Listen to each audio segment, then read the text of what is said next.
Hey. Sorry, sometimes the red light is a little slow. Alright, I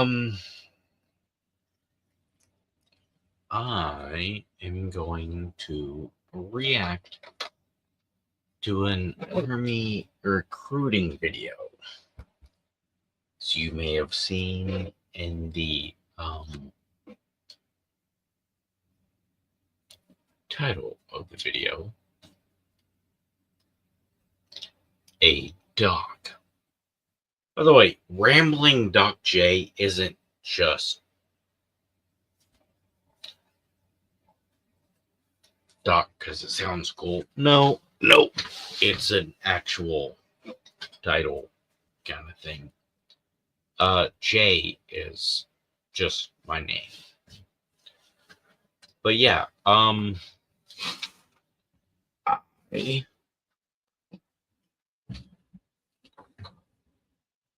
spent the last few years of my military career as a medic. Combat medic, but medic nonetheless. Oh, and I do find it hilarious to watch the recruiting videos because they really do leave out all the special stuff. Now, one of my young employees, gentleman named Grant, good kid. He's not 18 yet, so he really is a kid. Has already enlisted in a branch of the military. And I am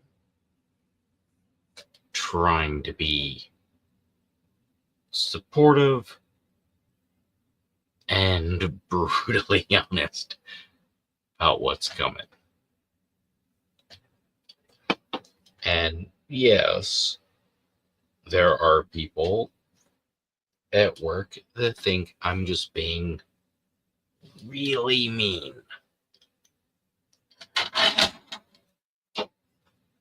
But man, I know so many soldiers that wish someone had prepared them for this bullshit.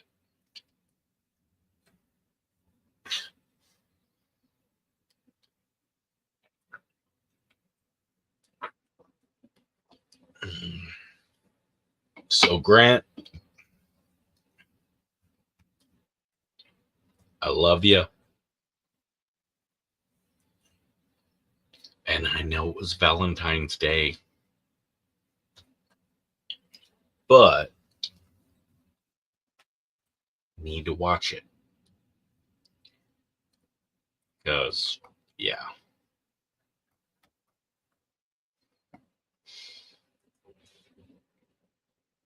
Recruiters lie.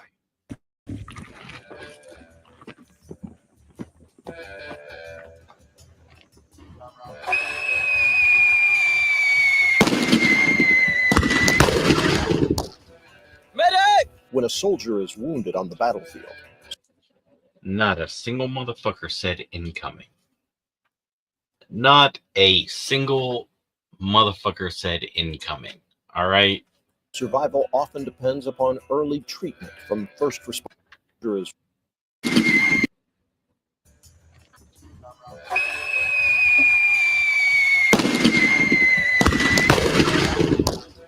Medic! When a soldier is wounded on the battlefield, survival often depends. Medic! When a soldier. All right. That, if you got time, hell yeah, throw that motherfucker, drag him. Most likely, you're gonna have to fucking carry the kid or toss him on a litter. is wounded on the battlefield. Survival often depends upon early treatment from first responders. In most cases, it is the highly valued combat medic specialist or battlefield. Survival often depends upon This motherfucker just no. No. You're not gonna have one dude just standing there going, okay. No. Nope. early treatment from first responders. No. In most cases, it is the highly valued combat Oh, medic motherfucker specialist is or not medic who looking. provides initial medical care for a battlefield casualty. Trained in tactical combat casualty care, these men and women are strong, both physically and mentally, remain calm and focused under stress, and share a desire to That help looks others good. and save lives. Training thus far started off with AIT. That was all about point of injury care as well. All right, that's a staff sergeant. No one gives a fuck about his training. He's been in way too long, especially as a medic.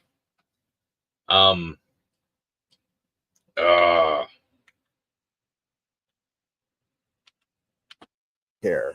These men and women are strong, both physically and mentally, remain calm and focused under stress, and share a desire to help others. And strong physically and mentally. Yes. You fucking need to be strong mentally. Obviously, the entire military emphasizes PT scores. Your ability to treat patients matters less than your PT score when it comes to promotion. But yes, mental toughness. When you're out there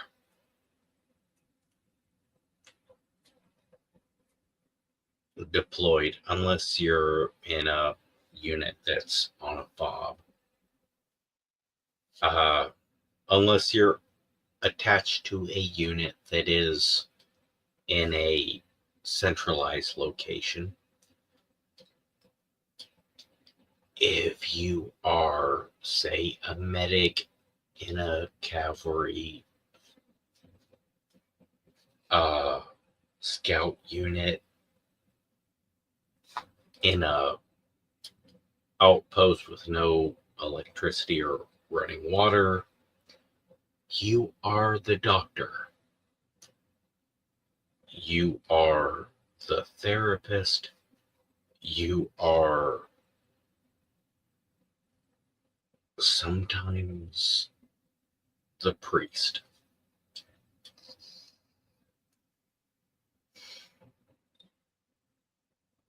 You go to Doc. You go to Doc. He'll fix you. Now, as a medic, you can't fix it a lot of times. And you don't have what you need to fix things. You just gotta try.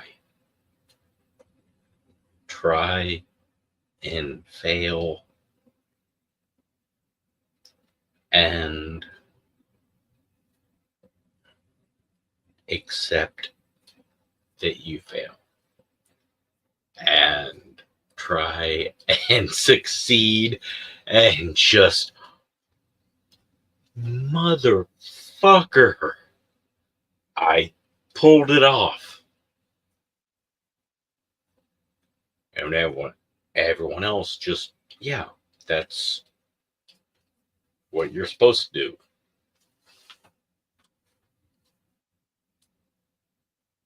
Your failures, eat them. Your victories,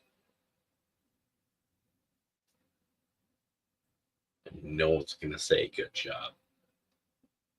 They're just going to say, all right, good. You did your job. The best you can do is not hating yourself.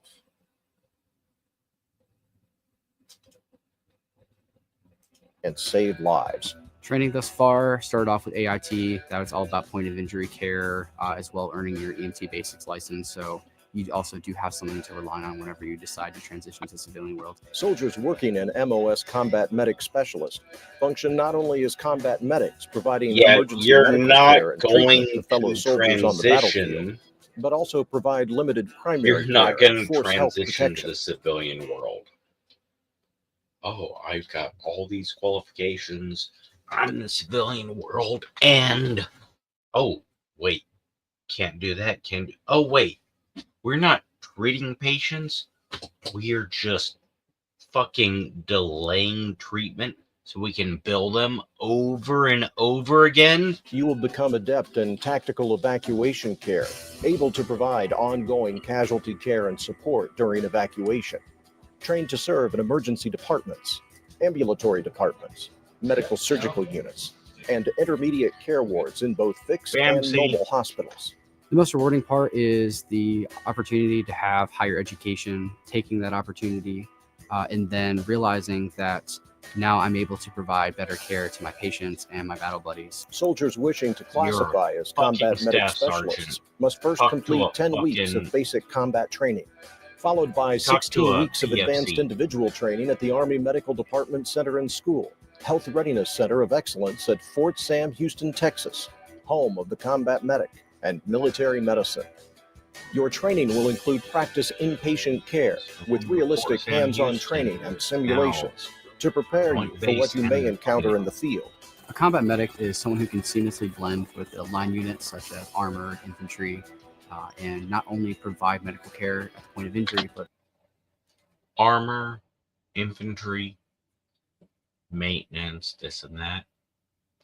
You don't point out the cavalry. No. Because that one motherfucker, oh, you got 18 dudes. Plus a platoon sergeant. He kind of counts. And a platoon leader, he's a lieutenant. He don't count. He's not a person. Yeah.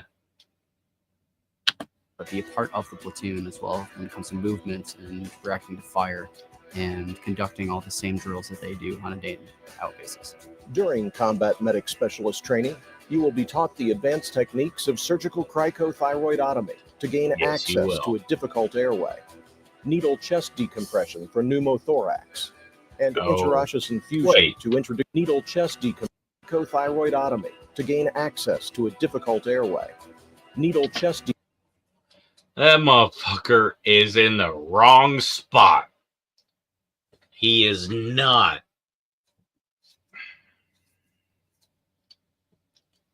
Third intercostal space. Motherfucker is way off. I can already count his fucking decompression for pneumothorax and interosseous infusion to introduce fluids and medications. You will also learn to give intravenous infusion to introduce. You're not going to go with the clavicle. Use fluids and medications. You will also learn to give intravenous infusions, inoculations, and obtain blood and other specimens for lab analysis, dress and bandage wounds, treat patients in shock, measure and record vital signs, and be required to handle and dispose of contaminated needles and waste.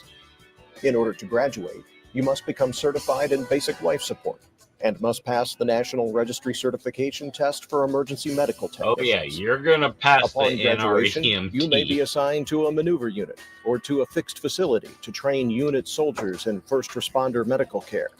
Duties may include supporting your unit in combat, peacekeeping, homeland security, and humanitarian operations. The wonderful part about being a medic is that you can be assigned anywhere. Medics are needed in hospitals, needed in clinics, needed in line units. You can be a medic anywhere, and so thus that means that you can be stationed anywhere you can request to go. To keep up with No, you will not. Not. I promise you, you will not be stationed where you request to go. You're a medic. You are as interchangeable as the fucking tourniquets they train you to apply. Nope. As a medic, you will matter to your platoon more than a lot of the equipment they assign to your platoon.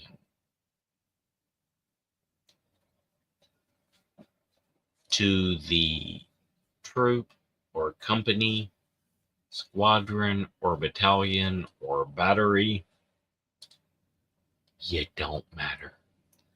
And to the army in general, no. You're a fucking tourniquet. You're a band-aid to the army. Medics are needed everywhere. So you could get assigned. No. You're a medic. They're not even going to look at where you request. They're not gonna give a flaming fuck.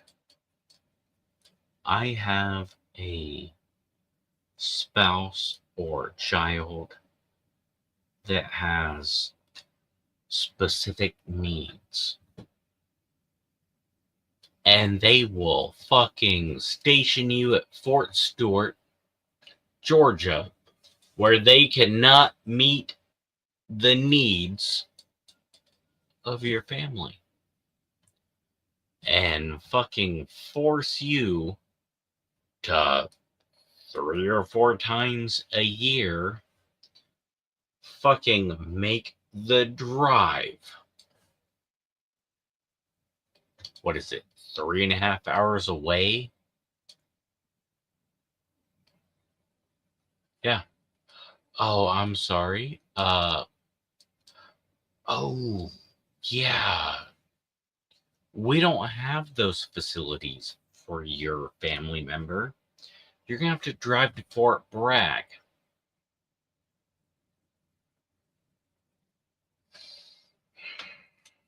So no, they don't give a shit.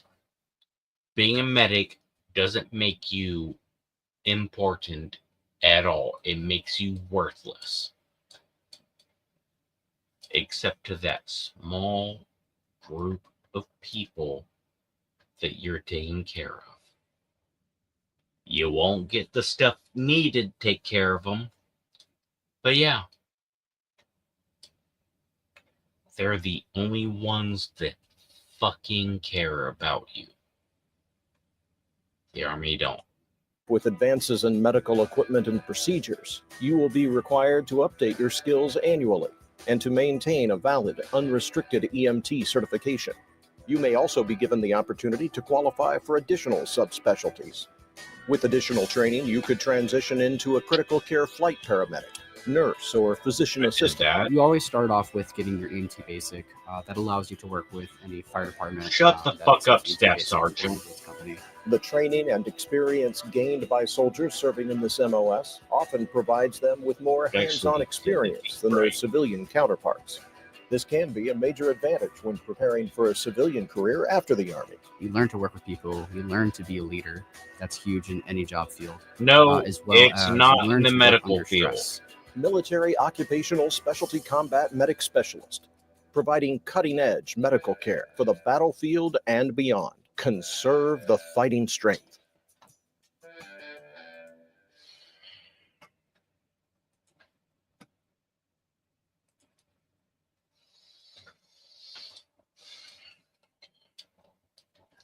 Those skills do not apply to the civilian world. Oh no, not at all. All right, here's the problem. Let me treat my patient. Boom. Oh, I'm sorry. Insurance company says this. Oh, oh. Yeah, I'm just trying to treat my patient. Yes, well, next time, don't treat your patient for that. We could have gotten another appointment out of them for that, and that's more money.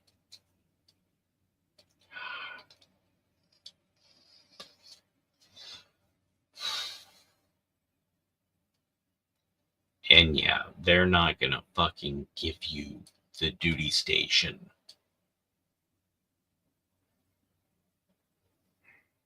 Nope.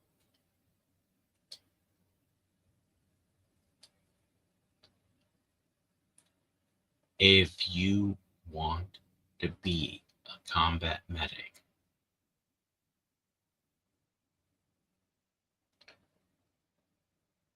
everybody is against you. You are replaceable. You are worthless. You are a tourniquet.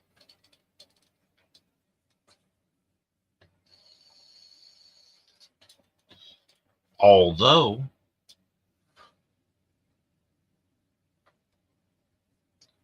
a small group of people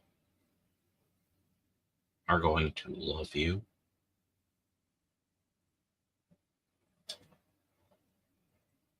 and message you for years.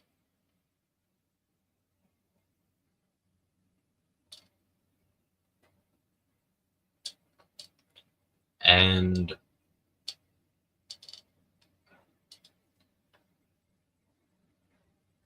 if you transition to the medical field in the civilian world, just remember, treat your patients in the civilian world the way the Army treated you as a medic. Then you might survive. But you're gonna fucking drink yourself into a stupor and feel guilty.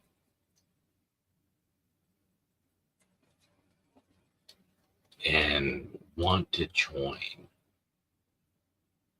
the 22.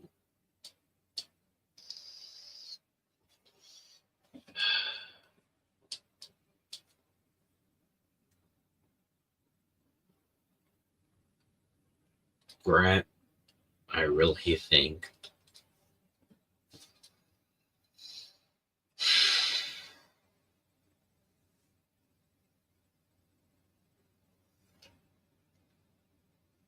think that for every 5 hours you spend with a military recruiter,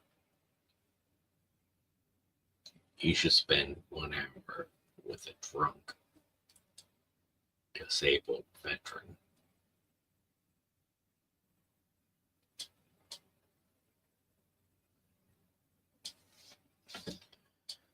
Anyways,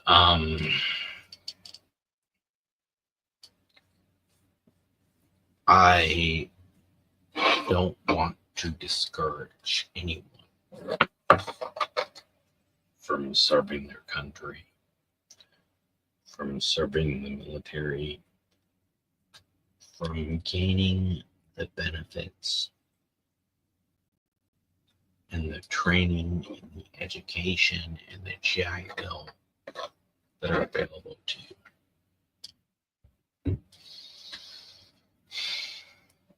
I do not think it's a bad choice to join the military.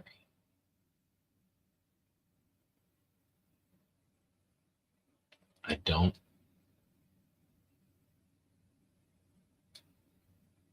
I am proud of my service. I appreciate my service, and I don't want to make it sound as though the service is a dumb choice. I just want to point out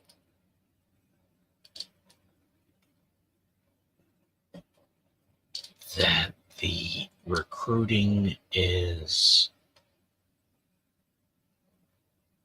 bullshit, fake, fucking lying, fucking bullshit, fucking bastards.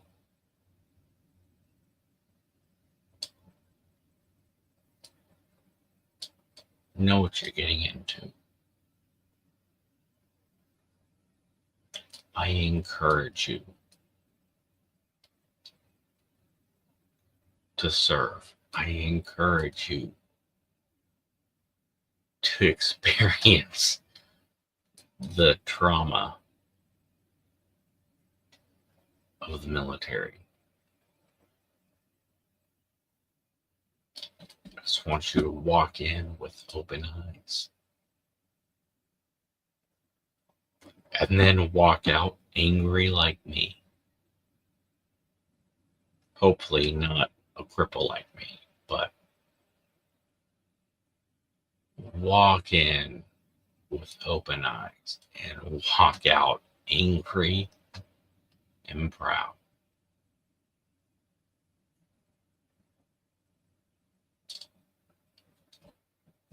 I just don't like soldiers being lied to.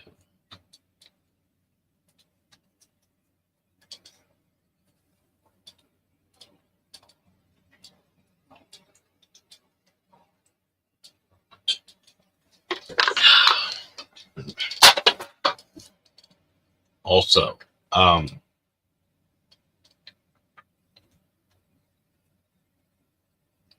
you're not an alcoholic if you're a war veteran. You're self-medicating, right? Right? Right?